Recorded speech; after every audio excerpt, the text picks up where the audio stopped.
एक समय की बात है। एक पंडित जी थे।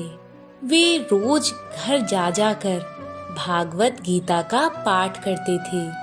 एक दिन उन्हें एक चोर ने पकड़ लिया और कहा, तेरे पास जो कुछ भी है मुझे दे दो। और इस बात पर पंडित जी बोले, बेटा मेरे पास तो कुछ भी नहीं है। तुम एक काम करना, मैं यहीं पड़ोस के घर में जाकर भागवत गीता का पाठ करता हूँ।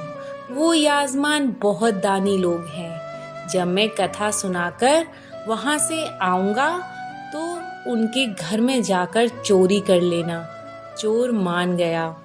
अगले दिन जब पंडित जी कथा सुना रहे थे तब वो चोर भी वहां आ गया। तब पंडित जी बोले कि यहाँ से मीलों दूर एक गांव है वृंदावन।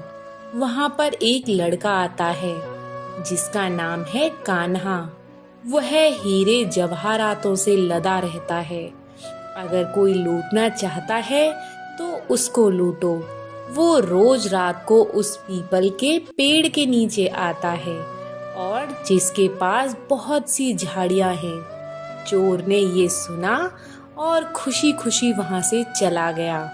वो चोर अपने घर गया और अपनी बीवी से बोला कि मैं आज एक कान्हा नाम के बच्चे को लूटने जा रहा हूँ। मुझे रास्ते में खाने के लिए कुछ सामान बांध कर दे दो। पत्नी ने कुछ सत्तू उसको दे दिया और कहा, बस यही है जो कुछ भी है।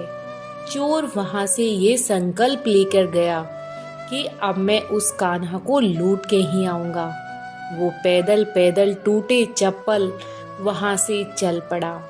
रास्ते में कान्हा का नाम लेते हुए वो अगले दिन शाम को वहां पहुंचा।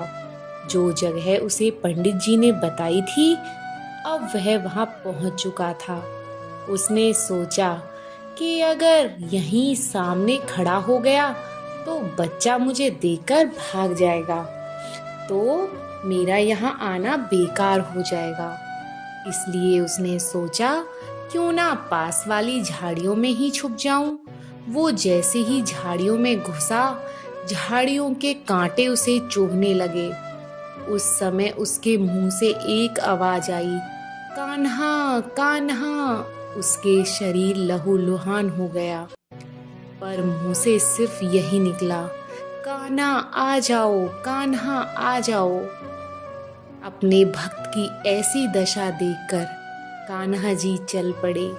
तभी रुक्मणी जी बोली और कहा, प्रभु कहाँ जा रहे हो? वो आपको लूट लेगा।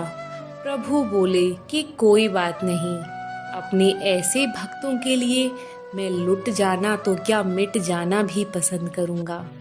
ठाकुर जी बच्चे का रूप बना के आधी रात को वहां आए। वो जैसे ही पेड़ के पास पहुंचे, चोर एकदम बाहर आ गया और उसे पकड़कर बोला, ओ कान्हा, तूने मुझे बहुत दुखी किया है। अब ये चाकू देख रहा है ना, अब चुपचाप से अपने सारे गहने मुझे दे दे। कान्हा जी ने हंसते हुए उसे सब कुछ दे दिया। चोर हंसी खुशी अगले दिन अपने गांव में पहुंचा। सबसे पहले उसी जगह गया जहां पंडित जी कथा सुना रहे थे। जितने भी गहने वो चोरी करके लाया था, उनका आधा उसने पंडित जी के चरणों में रख दिया। जब पंडित जी ने पूछा कि ये क्या है, तब उसने कहा, आपने ही मुझे उस कान्हा का पता दिया। मैं उसको लूट के आया हूँ और आपका हिस्सा है ये। पंडित जी को तो सुनकर यकीन ही नहीं हुआ। वे बोले कि मैंने इतने सालों से पंडिताई कर रहा हूँ, मुझे वो आज तक नहीं मिला, तो जैसे पापी को कान्हा कहाँ से मिल सकता है।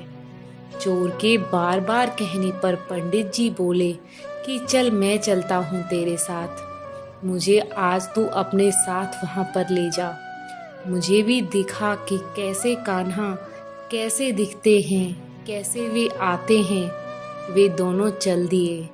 चोर ने पंडित जी को कहा, आओ मेरे साथ यहाँ पे छुप जाओ। दोनों का शरीर लहूलुहान हो गया। मुंह से बस एक ही आवाज निकली, कान्हा कान्हा आ जाओ। ठीक मध्य रात्रि कान्हा जी बच्चे के रूप में फिर आ गए। दोनों झाड़ियों से बाहर निकल आए। पंडित जी की आंखों में आंसू थे। वे तरसते हुए नजरों से उनको देख रहे थे। वे फूट फूट कर रोने लग गए, चोर के चरणों में गिर गए और बोले कि हम जिसे आज तक देखने के लिए तरसते रहे, जो आज तक लोगों को लूटता आया, तुमने उसे ही लूट लिया। तुम धन्य हो। आज तुम्हारी वजह से मुझे कान्हा के दर्शन हुए। तुम धन्य हो। ऐसे हैं हमारे कान्हा का प्यार।